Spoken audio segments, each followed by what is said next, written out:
Hagut Shabbos, Lechaim, avec l'aide de Dieu, malgré une petite interruption, on reprend notre série d'histoires sur la vie de Reb Mendel Futerfas. On a vu précédemment comment Reb Mendel s'est sacrifié pour sauver le maximum de familles juives du RSS. Il est resté en arrière, il a fait partir sa femme, ses enfants, sa famille, et il a falsifié un grand nombre de passeports pour faire partir le maximum de familles juives du RSS. Malheureusement, il a été capturé, on peut dire capturé, ou en tout cas, ce système-là, il a été découvert, et Reb Mendel, il a été découvert en 1947. Donc lui, il est né en 1907, donc il avait 40 ans. Donc en 1947, il a été découvert, et donc il a eu pour 8 ans enfermé au goulag, comme on a beaucoup raconté d'histoires sur cette période-là. Après, il est sorti du goulag donc en 1955, et on avait raconté aussi la dernière fois comment tout de suite après, il s'est occupé de récolter de l'argent, de construire un mikvé pour femmes, de faire un cheder où les enfants ils étudient la Torah. Sous-entendu, dès qu'il est sorti du goulag, il a tout de suite repris ses activités communautaires.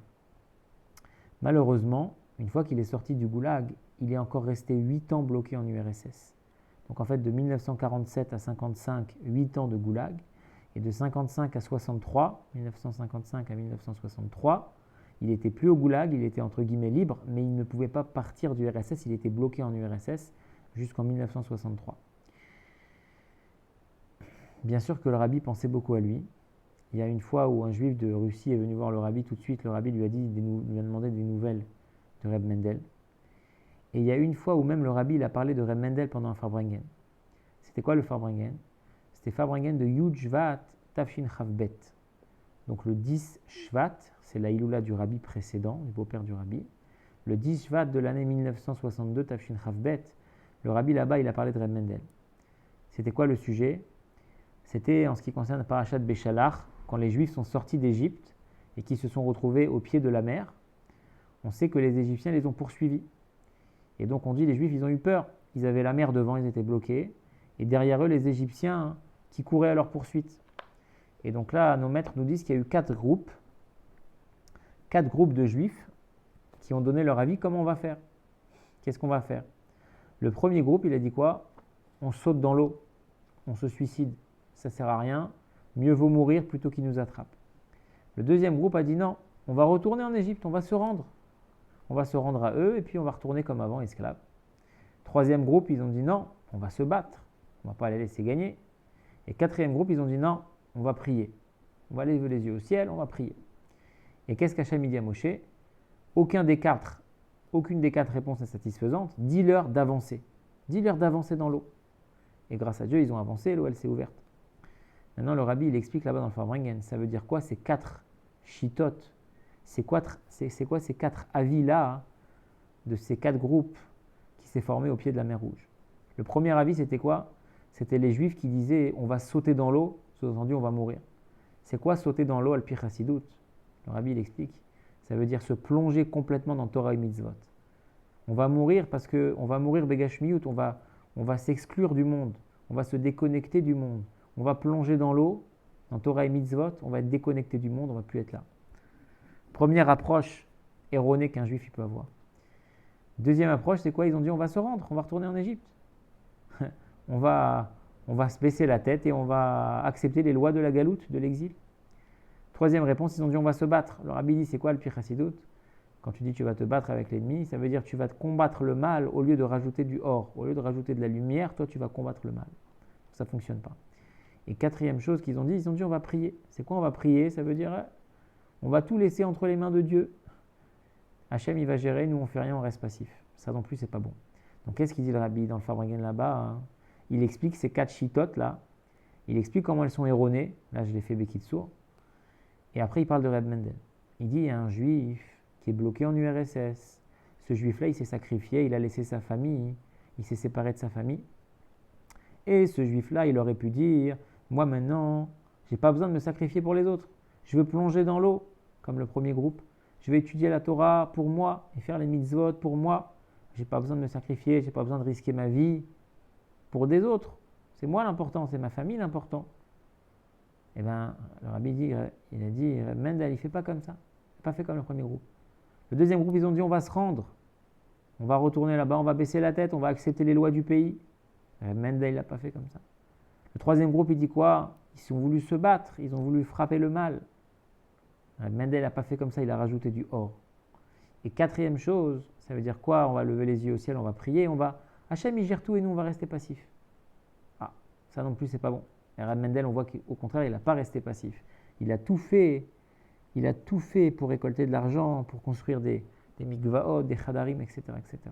Donc le rabbi dit là-bas, il ne faut pas apprendre de ces quatre groupes-là, et il faut apprendre de ce juif là-bas qui est en URSS, qui est bloqué, et que lui, Davka, il a fait ce que Hachem, il a dit à Moshe, il faut avancer. Il ne faut pas se poser de questions, il faut avancer.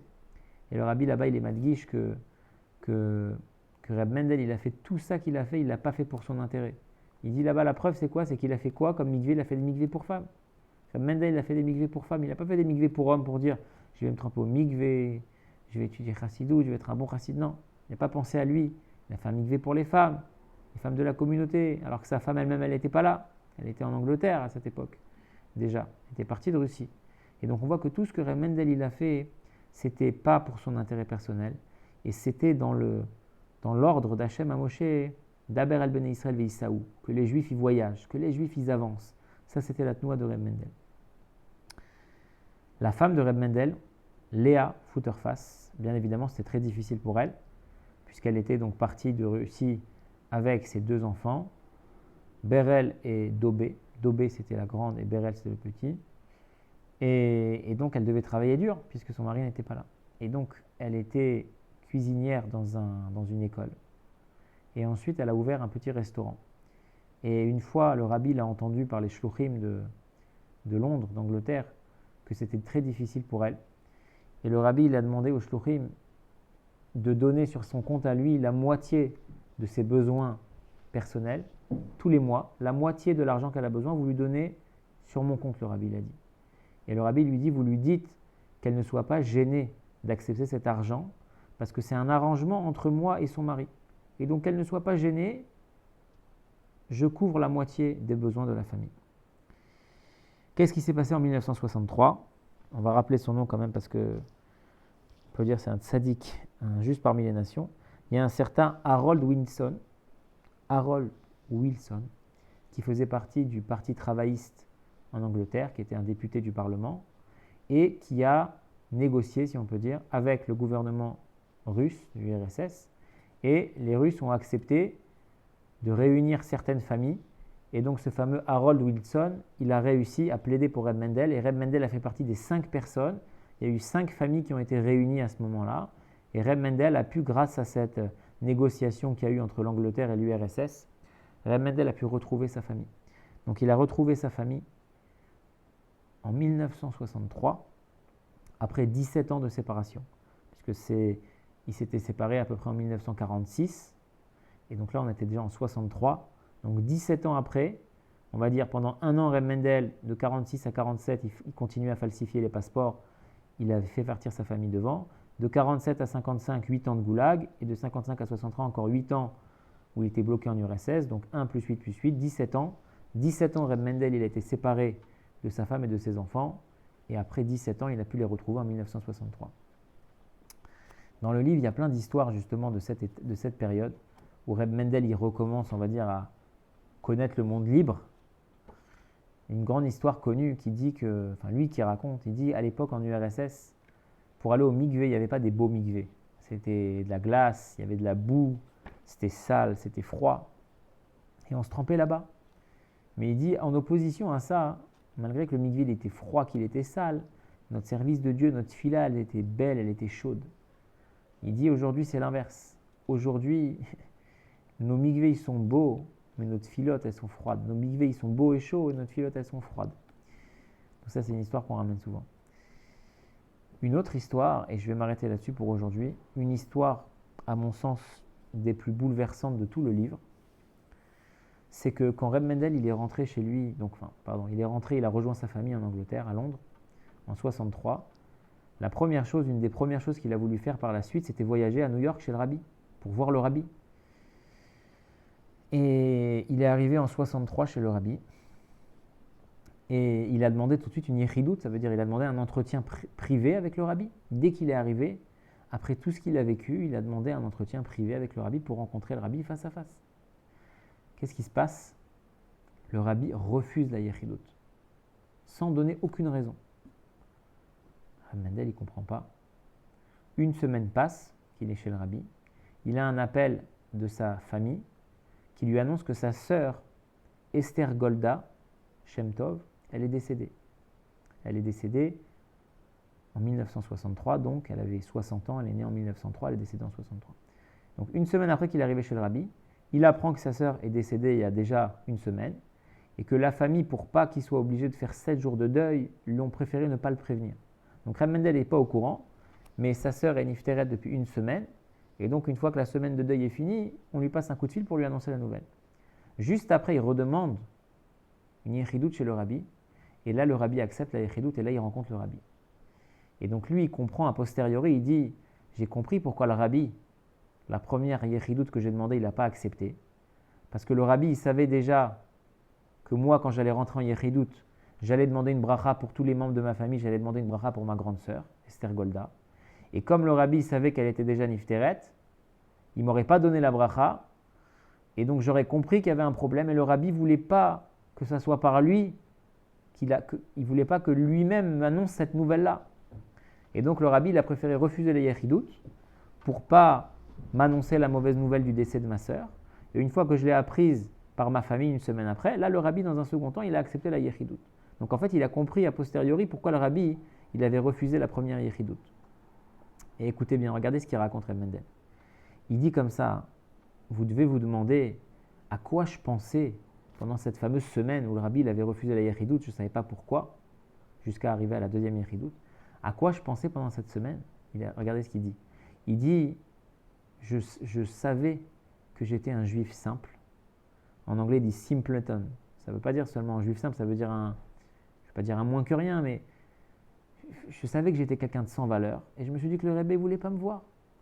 Et donc, il faut que je fasse tchouva si le rabbi veut me voir. Et donc, pendant cette semaine-là d'incertitude, où le rabbi avait refusé ma première yechidut, j'ai passé toute la semaine à faire tchouva, en me disant, je suis un moins que rien, le rabbi ne veut pas me recevoir. Et je dois faire tchouva. Et après que j'ai fait tchouva, j'ai pu rentrer chez le rabbi. Qu'est-ce qui est fort dans cette histoire? Alors bien sûr, il y a l'histoire il y a la partie que le rabbi, la finesse du rabbi, la subtilité du rabbi, que le rabbi ne voulait pas blesser Reb Mendel, ne voulait pas lui annoncer lui-même la mauvaise nouvelle. Ça, c'est une chose. Mais regardez comment Reb Mendel, il a accepté le refus que le rabbi lui a fait de la yechidut. Imaginez toutes les souffrances qu'il a eues, imaginez tout le sacrifice qu'il a eu depuis qu'il est petit, on a dit. Il est dans les réseaux clandestins des yeshivot, il est moré dans les yeshivot, ensuite il s'est sacrifié pour sauver des dizaines et des milliers de familles juives, ensuite il est resté au goulag, ensuite dès qu'il est sorti, il a repris les activités communautaires. Tout ce qu'il a fait dans sa vie, il arrive en 63, il demande une yechidut au rabbi, et le rabbi lui refuse, sans raison. Après, il a compris, mais quand le rabbi lui refuse, vous imaginez ce qu'il aurait pu faire? Il aurait pu taper du poing sur la table, il aurait pu dire, mais c'est pas normal, j'ai donné ma vie pour Chabad, j'ai donné ma vie pour Lubavitch, j'ai donné ma vie pour la Torah. Quoi, le rabbi ne veut pas me recevoir? Après tout ce que j'ai vécu, il aurait pu devenir fou. Et on peut dire, entre guillemets, il aurait peut-être eu raison. Qu'est-ce qu'il a fait? Voilà un chassid. Le rabbi lui a dit, non. Après tout ce qu'il avait fait, et tout son niveau, et tout son sacrifice, il n'a pas bronché, il a dit, le rabbi ne veut pas me voir, parce que je ne suis pas au niveau, il faut que je fasse tchouva. Il faut que je m'élève pour pouvoir mériter de voir le rabbi en yechidut. Donc si on peut conclure, pour moi c'est une des histoires, voire l'histoire la plus bouleversante du livre, comment Reb Mendel il a réagi, pas en disant mais moi je suis, et moi j'ai fait, et moi je me suis sacrifié. Il a baissé la tête, il a dit je dois faire mieux, si le rabbi ne veut pas me voir, c'est que je dois corriger quelque chose chez moi. Donc voilà les chaim, qu'on puisse prendre exemple de Reb Mendel, qu'on puisse se renforcer dans ses inyanim, dans son sacrifice de lui pour un autre juif. Et là, au moment où je fais cette vidéo, on est le deuxième jour de Rosh Chodesh Tammuz, donc le premier Tammuz. La Iloula du Rabbi, c'est le 3 Tammuz. Et la Iloula de Reb Mendel, c'est le 4 Tammuz. Donc la semaine qui arrive, on aura la Iloula du Rabbi, bien sûr, et on aura aussi le lendemain la Iloula de Reb Mendel Fouterfas. Voilà, les Chaim, Agut Shabbos, et on se retrouve, si Dieu veut, pour la suite très prochainement.